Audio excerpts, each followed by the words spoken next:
Rising at the fastest rate in 40 years. And the pressure on families means pressure on the government, and specifically on the man who's just been speaking, on the Treasury. He has now made it clear he will cut taxes in the autumn for businesses, and other action is likely much sooner. We stand ready to do more, he said. Meanwhile, the row between the UK and the EU over changes to the Northern Ireland Protocol rumbles on, and could, of course, for some time yet.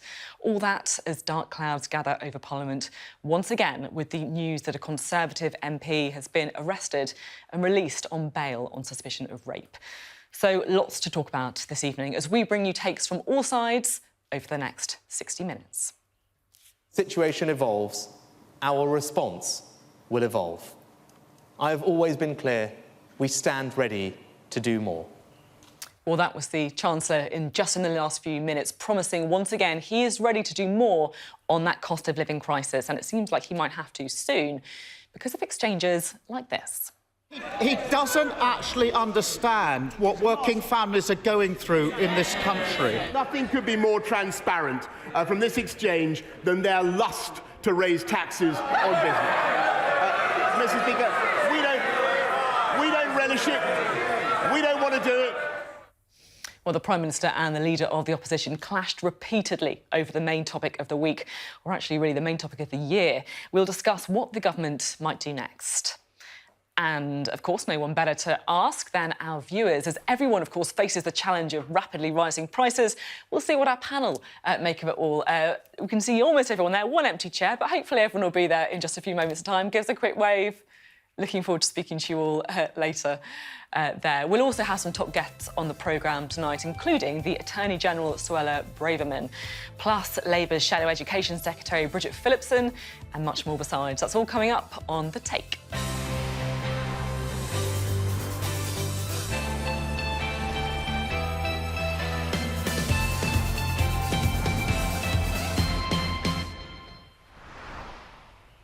Good evening. Well, one topic dominates politics and probably most of our lives at the minute, and that, of course, is the cost of living crisis. Inflation hitting 9% today was a stark reminder of how bad it is, and it's going higher yet. It was top of the agenda at Prime Minister's questions today, and it's also clear the government feels it is going to have to act, and soon. Well, we now have confirmation from the Chancellor he is going to cut taxes for business in the autumn budget, and it sounds like there is other action to come for the rest of us as well. Meanwhile, the row over the Northern Ireland Protocol isn't going away either. And on this programme, we're also not going to stop asking the questions about behaviour in Parliament and the conduct of MPs. Let's have a look at the week so far. Another sex scandal is about to rock Westminster. Scotland Yard have confirmed to Sky News that an MP has been arrested and remains in custody following a number of sex allegations. Conservative whips have confirmed to Sky News it is a Conservative MP. If it is believed a crime has been committed, please go directly to the police. While the war in Eastern Europe continues, so too do tensions over trade closer to home as the Prime Minister prepares to scrap parts of the UK Brexit deal. We would love this to be done in a consensual way with our friends and partners, ironing out the problems, stopping some of these barriers east-west. But to get that done, to have the insurance, we need to proceed with a legislative solution at the same time. In the mother of all parliaments, as it boasts, that there would be an attempt to legislate to break international law is shocking. It's breathtaking. And we find ourselves astounded. The government is under pressure to try and give people more help to cope with rising energy bills, soaring inflation and tax rises. One of the obstacles is about being able to take on more hours or even move to a better paid job. And of course, it's an individual situation depending on that particular family's situation. When will he stop the hokey-cokey and just back Labour's plan for a windfall tax to cut household bills? Mr. Speaker, the Labour's plans are always and everywhere to raise taxes on business. We will look at measures. We will look at all the measures that we need to take, Mr. Speaker, to get people through to the other side. Is he for it? Is he against it? Or is he sitting on the fence like his Chancellor? I just remind the House that the right honourable gentleman struggled to define what a woman was. When he came. if he couldn't make up his mind on that point, Mr. Speaker, heaven help us. Well, with the Chancellor just sitting down after his comments to the CBI, let's get some reaction now from the government straight away, shall we? We can speak now to the Attorney-General, Suella Braverman, who's live in the Palace of Westminster. Thank you very much for being with us this evening. We just heard from the Chancellor, Rishi Sunak. He said, we have a collective responsibility to help the most vulnerable. We stand ready to do more. What are you going to do? Well, the government has already acted. Whilst we accept times are tough for many households around the country because of inflation, caused largely because of factors outside our control, I must add. You know, we're seeing similar trends in the US and the EU. It's right that the government should act. And that's why we've already announced a £22 billion package of support to help people, particularly those on the lowest incomes, with the cost of living. And much of that is phased out across the year. So whether it's raising the national living wage, whether it's helping families with their energy bills through the £150 council tax rebate that is set to increase later this year, or whether it's the biggest ever cut in fuel duty. And there are many other measures that we've already announced, which are already taking effect, which are designed specifically to help all of those people struggling right now with the cost of living. You're talking there about what's already been announced, but Rishi Sunak was pretty clear there that he's signalling that more is to come. He said our response will evolve. We stand ready to do more. And I guess my question is, you know, lots of families are going to be really, really worried about how they're going to make ends meet. Well, we've seen these inflation figures, 9%, the biggest rise in 40 years. He was pretty clear to the businesses what's going to happen. He said, in the autumn budget, we will cut your taxes. Why can't you be clear to families and working people and people who are really struggling up and down the country? Why can't you be clear to ordinary people as well? What are you actually going to do? Well, I think we have been very clear and we've actually taken action.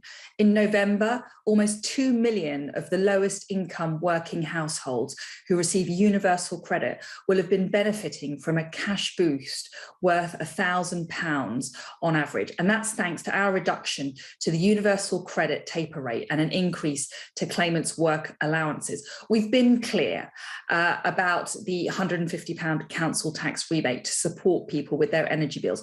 We've been clear we're doubling the household support fund with an extra £500 million available to help directly those people most in need. So I think we've actually been quite clear. There is a lot of support there. And of course, the Chancellor is right. We're always going to be keeping a watching brief on the situation and we'll respond as things evolve. Well, just to jump in, because you're saying the Chancellor wants to keep a watching eye on the situation, and that's really what I'm asking about. I understand the stuff that's been announced already, but I think what is clear is the Chancellor, and I think many of your own MPs are conceding that you are going to take further action. Our response will evolve.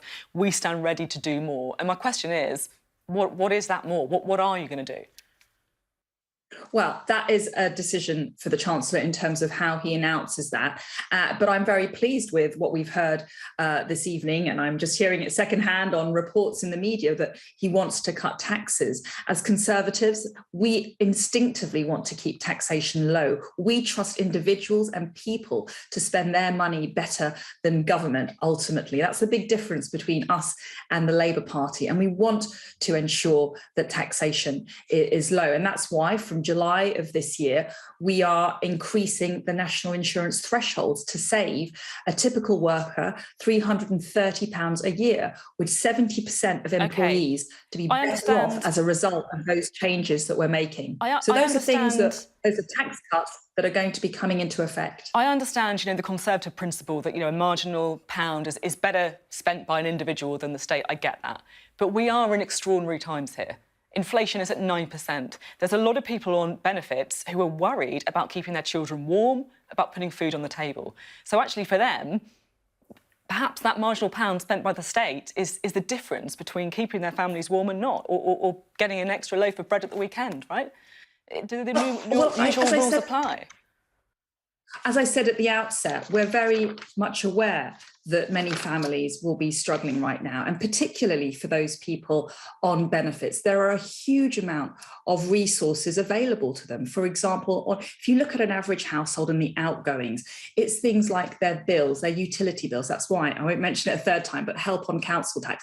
But for people on benefits, it goes even further. There's help to assist on water bills. There's help to assist on paying childcare. That's not just available for people on benefits. That's actually available to a very wide number of people. And actually, there's many people, thousands of households who are not actually claiming the 15 or 13 at the same time, though, hours free childcare paid for by the government. There's help to help. Universal credit is going up by 3.7%.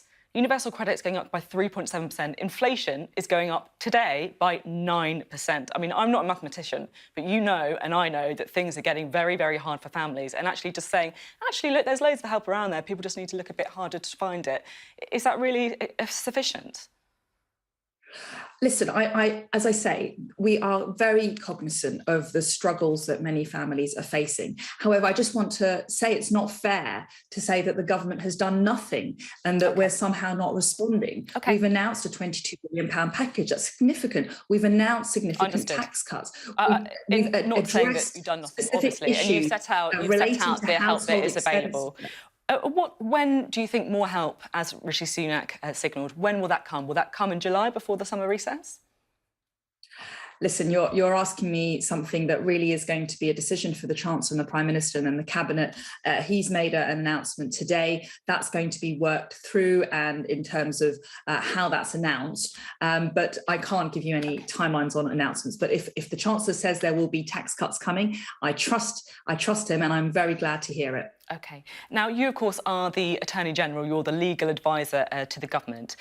If the UK government unilaterally scraps or ignores parts of the Northern Ireland Protocol without the agreement of the EU, with, of course, whom you signed the Brexit deal with, would that be breaking the law?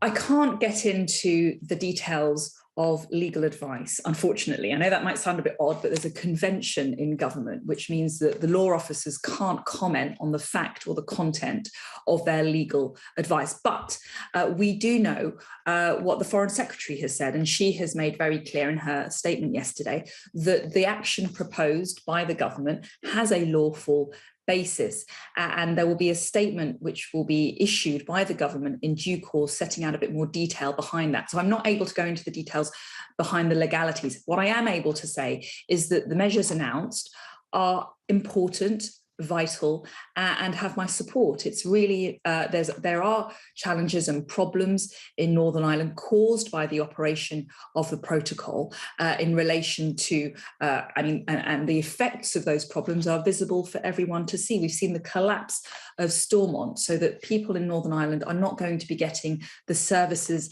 that they deserve because of a paralysis in their government. We've seen more burdens and costs imposed on traders based in Northern Ireland because of excessive bureaucracy, affected by the EU's application of the rules in the protocol. So there are problems. We want to get Stormont back up and running.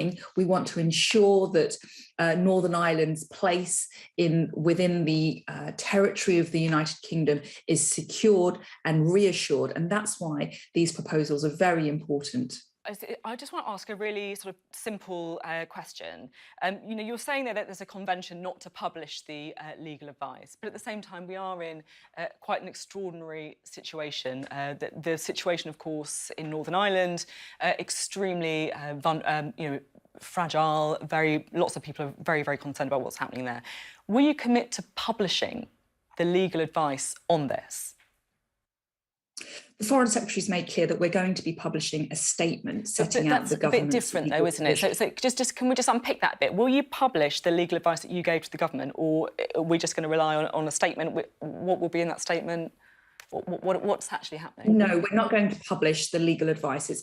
incredibly rare for the government to publish its legal advice. I don't think it's actually ever really been done before. So there are, any lawyer will know legal advice is privileged and confidential. That means even more in the context of government. And, this is an important issue. And, the government has the right to keep its legal advice private and confidential. I hope you'd respect that, as anybody else has that right. But I think that what the government is doing, as I said, it will be setting out a bit more detail about the legal basis so that people have a bit more of an understanding about why we think the action taken is lawful. I just trying to work out your red lines on what's happening at the minute with the protocol, because, talking to some people on the EU side, they say, look, we're willing to try and find a landing zone where there's fewer checks needed.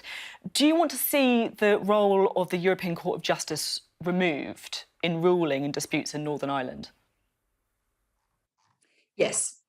The European Court of Justice should not be the final arbiter of disputes between the UK and the EU. And the bill that we have committed to introducing will reflect that. So there's no way then that you're going to get an agreement with the EU on this, is there, frankly, if that is a red line for you? Well, I've been talking about issues relating to the European Union for too many years now to know that those in the media who predict the worst aren't often proven to be right, Sophie, with respect. So I wouldn't want to prejudge the outcome of what happens with this issue. I very much hope the EU will respond creatively, positively, constructively. The ideal outcome for all of us is that we get a renegotiated settlement that works for the United Kingdom, and in particular works for the communities in Northern Ireland, and upholds the primacy of the Good Friday Agreement, the foundation of peace, but also respects the boundaries of the European Union's single market, which the UK really does pay a lot of respect to. OK, and very just quickly, because I do want to talk to you about one other topic as well. But, some people listening to you will find this, frankly, quite astonishing, that the UK is willing to unilaterally, effectively rip up major parts of an agreement that you signed, that people said would lead to checks along the Irish Sea, that Boris Johnson sold as a brilliant deal. And now you're just saying that, actually, no, we can just unilaterally rip the whole thing up and it's not such a great deal after all. What is going on? I think what most people will find very astonishing, more worryingly actually, is how the situation in Northern Ireland has been detrimentally affected by the EU's application of the protocol. We entered 54 of the 90 members of the Northern Ireland Assembly are in favour of keeping the protocol as it is, rather than scrapping it. Well, you'll know. Well, actually, the majority, all parties, actually agree that there are profound problems with the protocol. So that's actually not controversial. And the majority, the largest group on the executive, the unionists, all agree that the protocol must be changed fundamentally. So I don't think, I think the people in Northern Ireland... 54 of the 90 members of the Northern Ireland Assembly are from parties who are in favour of not doing what you want to do with the protocol, but in effectively maintaining it. Well, what we know is that in Northern Ireland, because of the EU's application of the protocol, we are seeing onerous checks and costs being applied to traders. The chairman of Marks and Spencer's has come out and said that the way it's being implemented is bureaucratic. It's very difficult for it's making it almost impossible for business to be done, and that actually the disproportionate level of checks just isn't justifiable, and that's what we want to remedy. We want to find a compromise, and we want to definitely find an agreement that works, as I say, for Northern Ireland, for all communities, for both communities, and for the EU and for the UK. Now, we have seen more allegations, some allegations about a Conservative MP arrested on suspicion of rape. Now, he hasn't been named. Now, previously, it was quite common for suspects to be named after an arrest. That seems to have changed more recently on privacy concerns, unless there's a strong public interest to name them. Do you think it's right that the MP should not be named at this point? Well, first of all, I think it is obviously shocking and worrying that we've had this report. I have to say, I don't know that many details. I only know as much as I'm hearing on the media, and I don't know who it is, importantly. But what we do know is that someone has been arrested. And I think the reason this person has been asked to stay away from the parliamentary estate, I think that's an important step forward. However, I think that if the whip is removed at this stage, it then becomes obvious who this person is, and that will also potentially prejudice the anonymity of the victim, who may at this stage still want to remain anonymous. So I think that we're at a very delicate stage, and I think steps need to be taken very carefully. And of course, at the right time and in the right circumstances, a person may be named. But I think right now it's premature. Okay, now just to ask very briefly to end about the wider culture at Westminster, and to be clear, I'm talking in general, I'm not talking about the specific case. Is there a misogyny problem at Westminster? And if there is, what needs to change? Honestly, and speaking based on my own experience, no. I have been in Parliament now as an MP for 7 years. I've been in politics for almost 20 years. It is male-dominated, that's true. But is there a culture of misogyny? No way. I see the vast majority of my male counterparts of all parties are courteous, respectful and supportive. And unfortunately, as we see in all workplaces, there is a very small minority for whom their behaviour falls short. But is there a culture? No. OK, thank you very much for being on the programme today. Suella Braverman there, thank you very much. Lots more to come on The Take after this short break. We are live here in Westminster. Up next, we'll be talking to Labour's Shadow Education Secretary, Bridget Phillipson.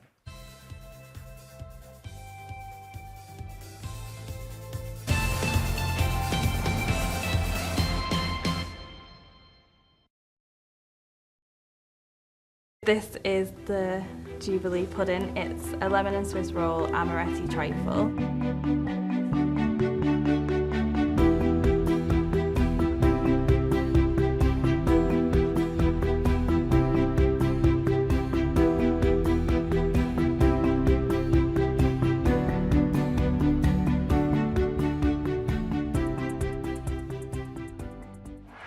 I'm Hannah Thomas-Peter, and I'm Sky's climate change correspondent.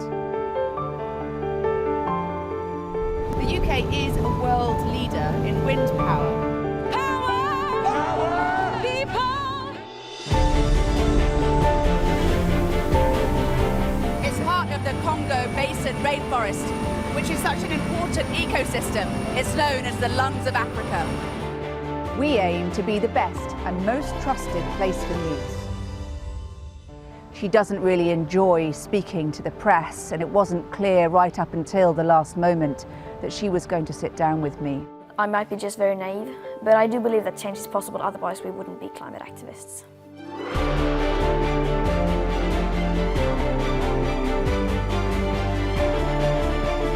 I'm confident for the last 30 years we have known how bad it is. I'm not here to apologize, I'm here to fight for the next step. You can see just the piles and piles of stuff, these sofas and people's desks and children's books. And you can see inside this home here, people trying to sort out their home. It's just been devastating. I think everything's at stake.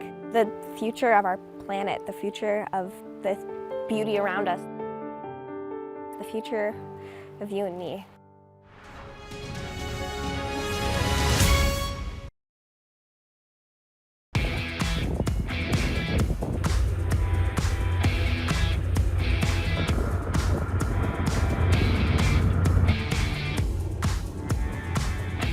Con eso ya podemos ir evaluando entonces cómo el cambio climático va a afectar estos ecosistemas y eso cómo afecta prácticamente toda la cadena. O sea, si afectamos a los productores primarios, que son las microalgas, vamos a ver afectado obviamente todo el resto de los organismos.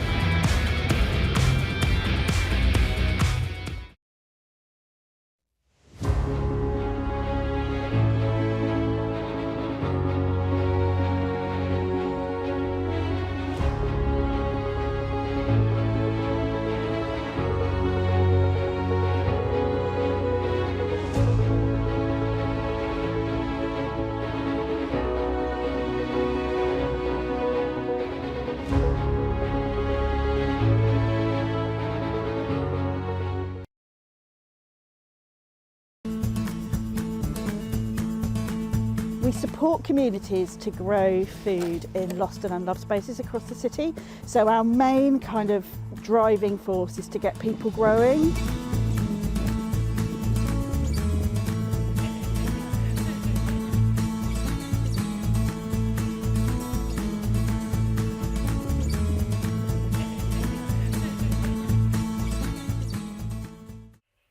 Hello, welcome back live to Westminster. You are watching The Take. Well, we can speak now to the Shadow Secretary of State for Education, Bridget Phillipson. Thank you very much for being on the programme. We've been talking about the Chancellor Rishi Sunak's speech to the CBI. He said that the government does stand ready to do more to help families with the cost of living crisis. What do you want to see? Well, I don't quite know what he's waiting for. I mean, it's all very good and well to say that he's standing ready, but families are absolutely desperate right now. They urgently need help. So Labour has said that we think the government should bring forward a windfall tax on oil and gas producers, who by their own admission have got more money than they know what to do with. That will provide immediate help right now. You know, I hear from pensioners who've had to turn off the heating for weeks now because they can't afford to heat their homes, parents going without meals because they can't afford to look after their children, and they're making desperate, desperate choices. And they rightly expect that in those circumstances, the government will act immediately. Instead, we've had, the government telling people, various ministers saying, work more hours, buy value goods, a litany of kind of excuses. I think it's insulting and out of touch, and we need action now.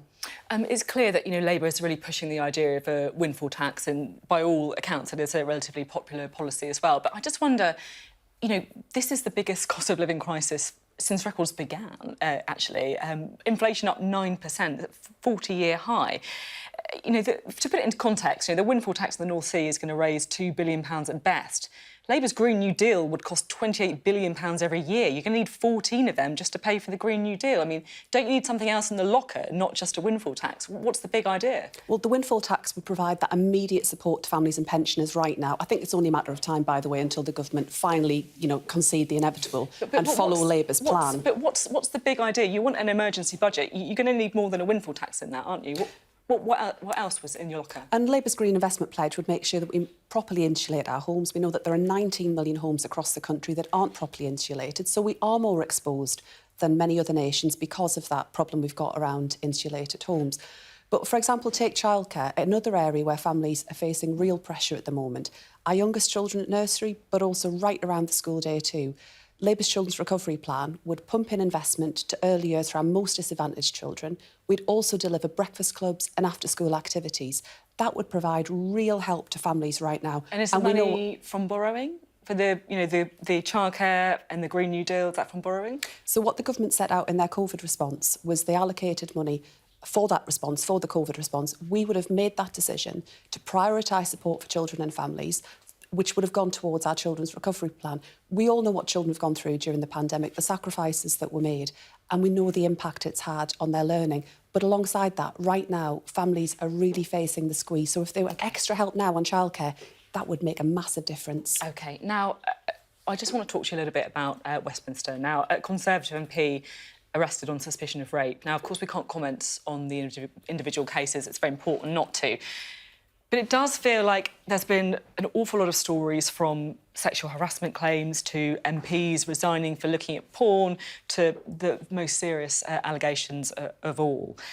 Is there a particular problem in Westminster with this kind of behaviour? Well, I think it does take you to that conclusion, given what we've seen in recent weeks. I mean, I am troubled that the whip doesn't appear to have been withdrawn in the case that you mentioned initially. I think what we also saw more recently that's given rise to the by-election in Wakefield was a Conservative MP obviously been convicted of very serious offences, but again, where action should have been taken sooner.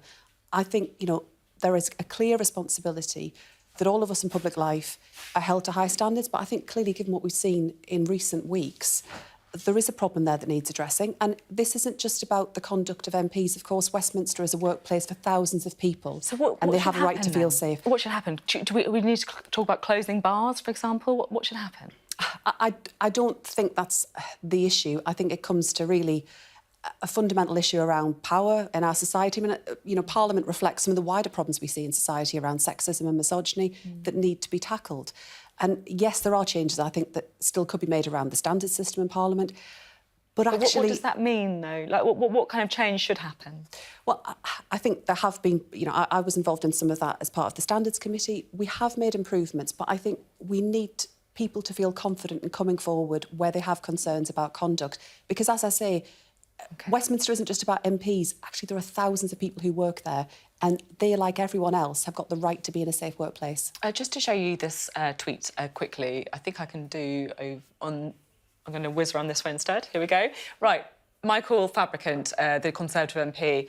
I'm expecting a strong turnout of Conservative MPs at Prime Minister's Questions today, not only to demonstrate their strong support for Boris, but also to prove they are not the one told by the Chief Whip to stay at home. I'll be there. And then a little emoji as well. Is this a fair enough tweet, or do you think that it's in bad taste? What's your take on this? I think it's an appalling taste. He seems to think it's funny, but I'm afraid, serious sexual offences aren't a laughing matter. It's just completely unacceptable. I don't know what he's thinking. OK. So, yeah, you're not happy at all with that tweet there. Now, just finally, while I've got you, I have to ask you. Keir Starmer, of course, is being investigated by the police over allegations. He denies the allegations, but he has been investigated by police over allegations that he broke COVID rules. He said if he's found guilty, he would resign. If that happens, would you run? Well, there won't be a vacancy, so that's not going to come up. That is not an eventuality that's going to happen. I'm confident. It's not a no. It's not a no. Well, there isn't a contest. I look forward to seeing Keir Starmer as the next Labour Prime Minister in Downing Street, and I think we've got a really strong prospect at the next election, given the progress we've made in the local elections, and making that happen. That's all I'm interested in. But if the ball were to come loose at the back of the scrum, as someone once said, would you pick it up? But it's not going to happen. There's no vacancy. I mean, Keir's done nothing wrong. I'm confident that will be the outcome. I mean, he has been investigated by the police, and he has said that he would resign if he's found guilty, to be fair. So, it's not completely question from nowhere. No, he's also been clear he's done nothing wrong. I'm confident he hasn't. He's a man who believes very strongly in following the rules that are set. I look forward to Keir as the next Labour Prime Minister. OK, thank you very much for being on the programme today, Bridget Phillipson. You're watching The Take. We are live in Westminster. Up next, we're going to be hearing our Question of the Week from PMQs to find out what are the best bits of the Prime Minister's Questions session.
We support communities to grow food in lost and unloved spaces across the city. So our main kind of driving force is to get people growing.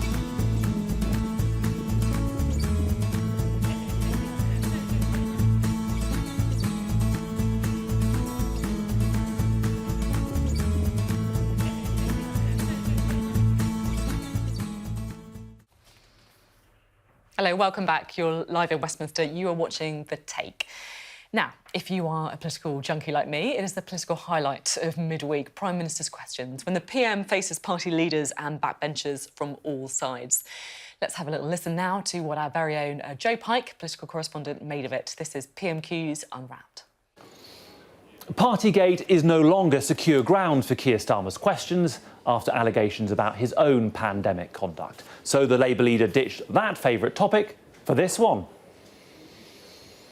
When will he stop the hokey-cokey and just back Labour's plan for a windfall tax to cut household bills? Still pretending the economy is booming, still got his head in the sand in the middle of an economic crisis.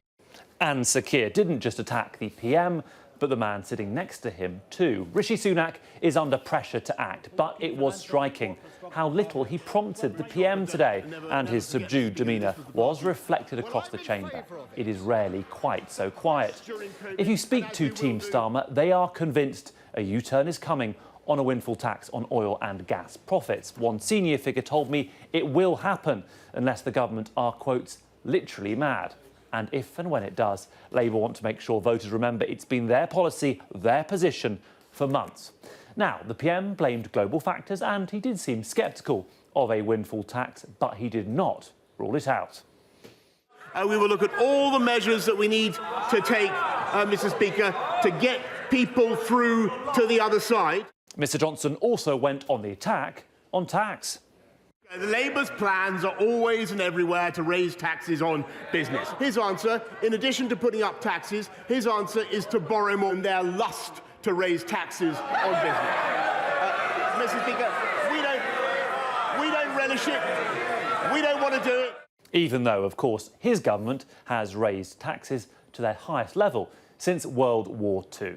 Sky News analysis of the Labour leader's language today shows his key theme: people who can't pay their bills. The word Chancellor also appears a lot. Investment and the economy feature in Boris Johnson's responses. Elsewhere, Keir Starmer criticised Jacob Rees-Mogg's crusade against civil servants working from home. The member for North East Somerset. When he's not sticking notes on people's desks like some overgrown prefect. Provoking a grin from the minister. When is he finally going to...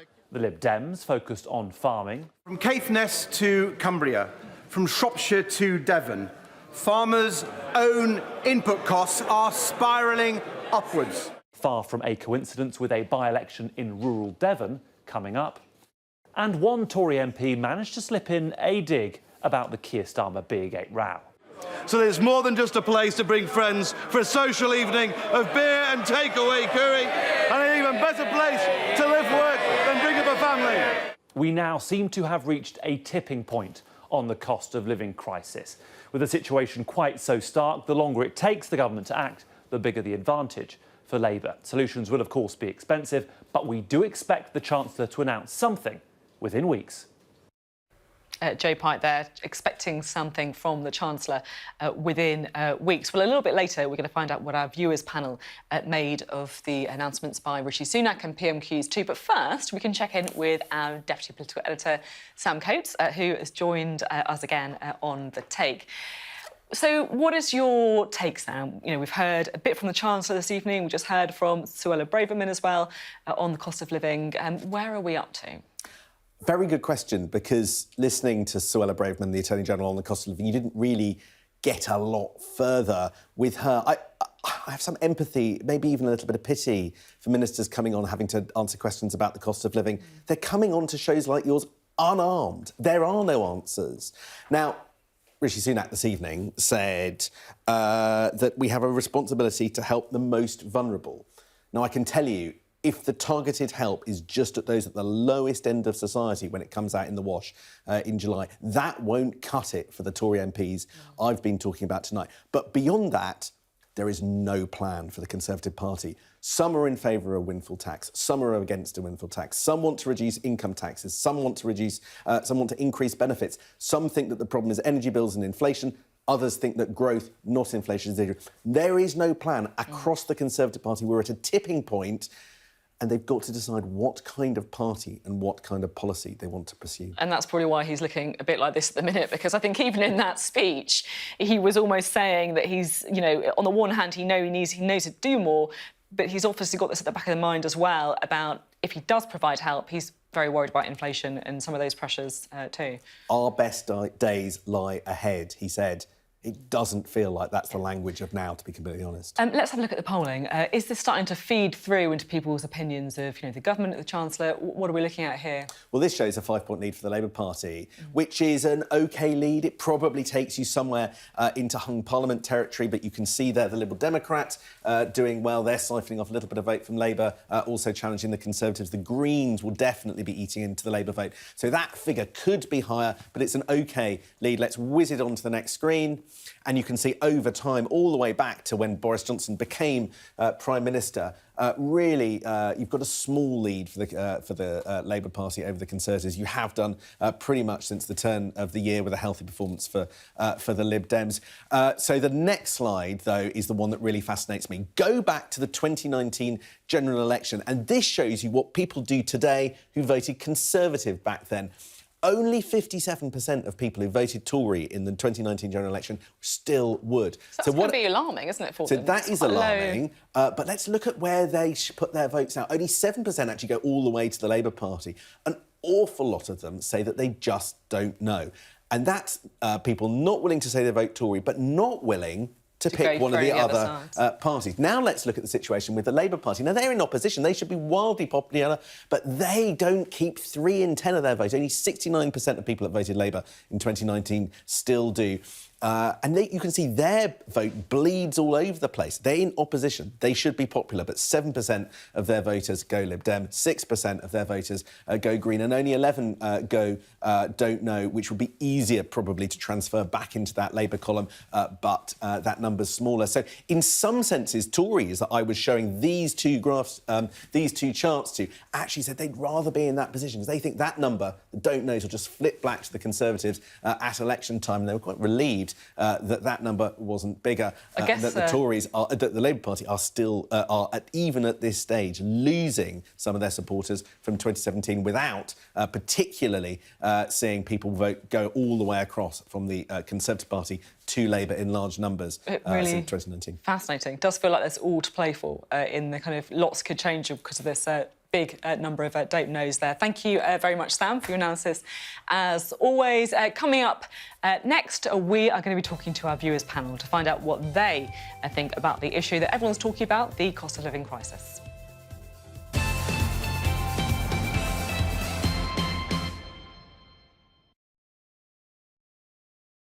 We're a member of the Independent Food Aid Network, so we speak to other food banks across the UK. There's over 1,000 independent food banks and over 1,400 Trussell Trust food banks across the UK. Certainly the independent food banks are really struggling to meet the demand of people who are needing food support. And I think in terms of 1 in 4 skipping meals, I think that would ring true for a lot of people who work in food banks and volunteer there. And we would expect people to be doing things like that before they even access a food bank. I think going to a food bank is an incredibly traumatic, stressful thing for people to do. I think it puts a lot of strain on families and households. And what we really need to be looking at is how do we avoid that? How do we stop people ever needing to use the food bank? And the only way we can do that is by getting more money in people's pockets. We definitely saw a spike in October when the universal credit uplift was removed. That was an immediate spike. We saw another increase in January as the cost of living began to increase then. And we don't see it slowing. So, in terms of, is there a point when people can take a breath and reassess things? No, it's too late for that. I think what we saw during the pandemic was a case where financial support was put in quite quickly and an understanding that that was possible. And I think after the pandemic, or well, as it's ending, we were talking about what lessons did we learn and how can we implement those again if a crisis occurs. Well, the crisis is occurring right now.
con eso ya podemos ir evaluando entonces cómo el cambio climático va a afectar estos ecosistemas.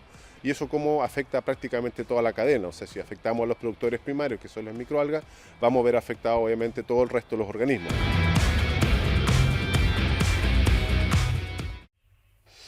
Hello, welcome back live to Westminster. You are watching The Take. Well, it's my favourite part of the programme. Actually, National Numeracy Day today. The government is keen, of course, to get us brushing up on our maths, but there are some pretty grim numbers flying around, not least, of course, now inflation is now at 9%. Real wages are actually falling for most people when you take that into account. Now, we've heard from the politicians about what they're going to do. We've heard from Rishi Sunak, we've heard from Suella Braverman, we've heard from Bridget Phillipson. But what do people watching Sky News make of all the arguments between the parties over the cost of living crisis? We can speak now to our viewers panel. Hello, everybody. It's great to have you with us. Now, if you're wondering why there is an empty box here, the reason is because, unfortunately, Chloe Forrest has lost her internet connection, which I think tells you quite a lot about perhaps rural broadband. She is in Cumbria, in a village. Her internet is down. Maybe one for others to take up, but that is life. That is what live TV is all about. Now, I want to talk to our panel about the cost of living crisis. I want to talk to you guys about the cost of living crisis. You know, energy going up, petrol going up, food going up, inflation, of course, at a 40-year high. If you've started making changes to your spending already because of the cost of living crisis, just put up your hand. And that could be filling up your tank a little bit less. It could be turning your heating on less. It could be going value brands in the supermarket. Put your hand up if you've already started making changes. Now, that is a lot of people, isn't it? That's a clear majority on our panel who are already making those changes. Well, let's talk to Roy first on that, shall we? Let's talk to Roy Royner. You're a Conservative voter. You're based in Kent, Roy. Talk to us about the cost of living crisis. How concerned are you? I am marginally concerned. The only thing that keeps me going is the fact that it's going to come to an end. So, you know, I've been through several recessions. I've seen it before. I've been in an era of 15% mortgage rates. So it's not new, and things will turn around. That's why it's called a cycle. You know, economics is just a cycle. So I'm not overly concerned as to the length of it because you can see where it stemmed from. Cheap goods from China get switched off. You were saying as well, you were pleased at Prime Minister's questions to hear the politicians actually talking about the cost of living crisis as well, weren't you? Absolutely. Let's get back to real matters, not the latest gate, as it were. So I am pleased that they're concentrating on real issues at the moment and not obsessing on who's crossing or uncrossing their legs or who's drinking beer or wine or whatever. OK, thanks very much for your take. Always good to talk, Roy. Let's bring in Ros McMullen now, shall we? A Labour voter, you're based in York. Like Roy, we've chatted to you before on the take, haven't we? So I'm keen to hear your views on Prime Minister's questions today. What did you make of it? Well, I think we had the situation where we had a grown-up asking some serious questions and a very, very embarrassing Prime Minister who was obfuscating, deflecting and lying. And, you know, at one stage he even seemed to imply that agreeing to a windfall tax was giving in to Putin, and I thought, where on earth has that come from? Constantly harping on about having a strong economy, when in fact our economy is the slowest growing at the moment. I mean, it's just nonsense. Keir Starmer's questions were not answered, and he just continued to deflect, blame, obfuscate, lie. He's an embarrassment. It really is embarrassing now.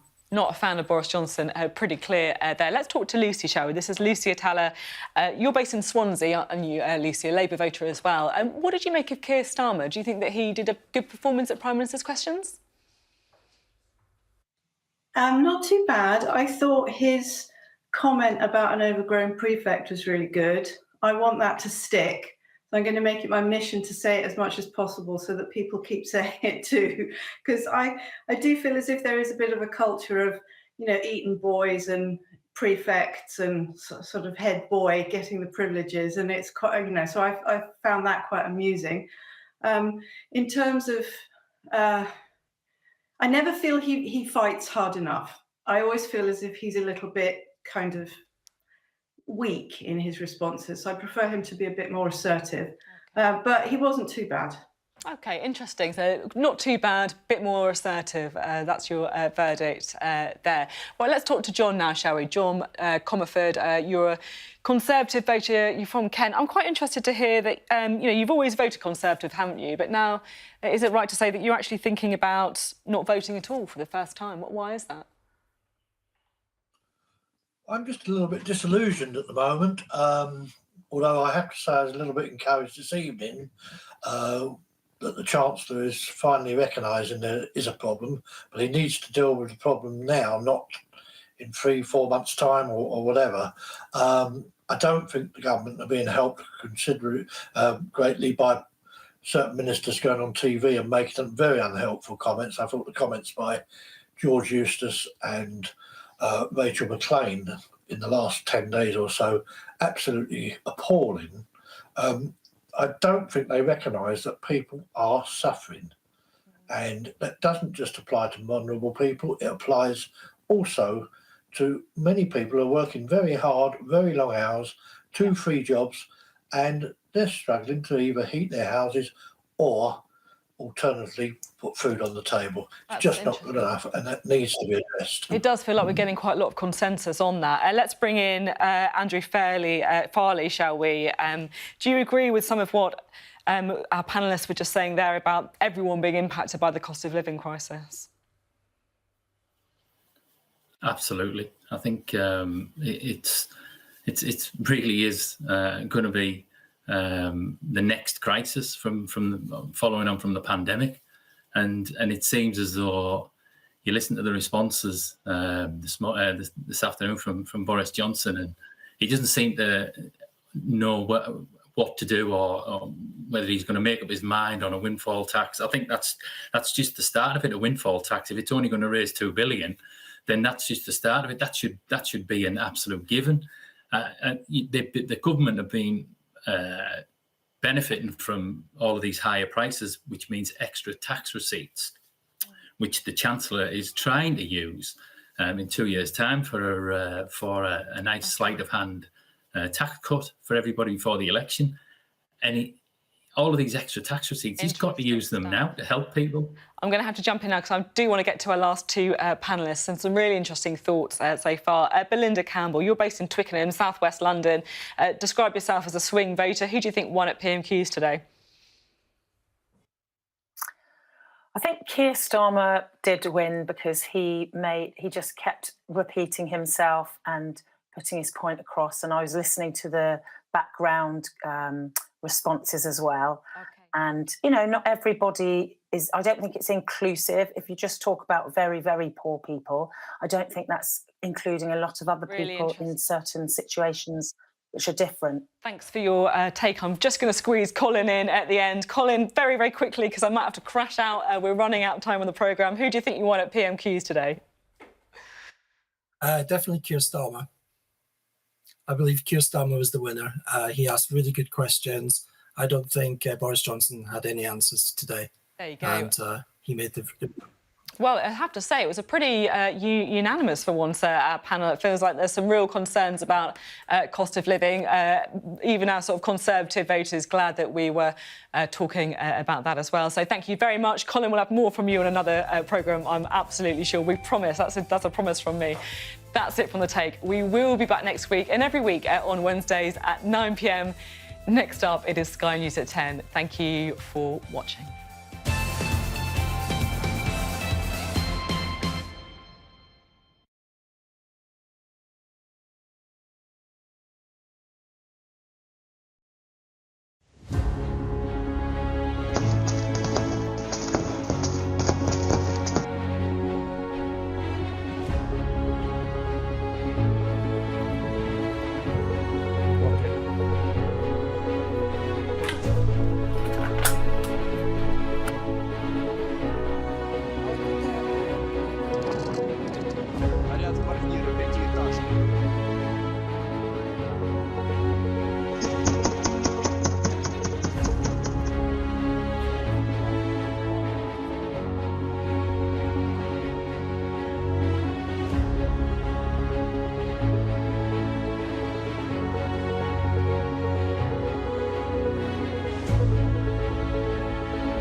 The inspiration behind our product came from understanding how big of a problem livestock methane emissions were.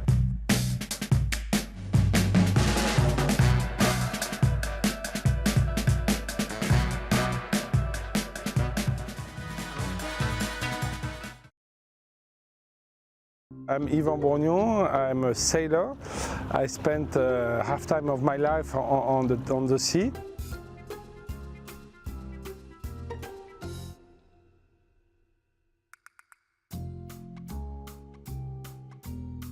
We have a factory who can convert this plastic to energy.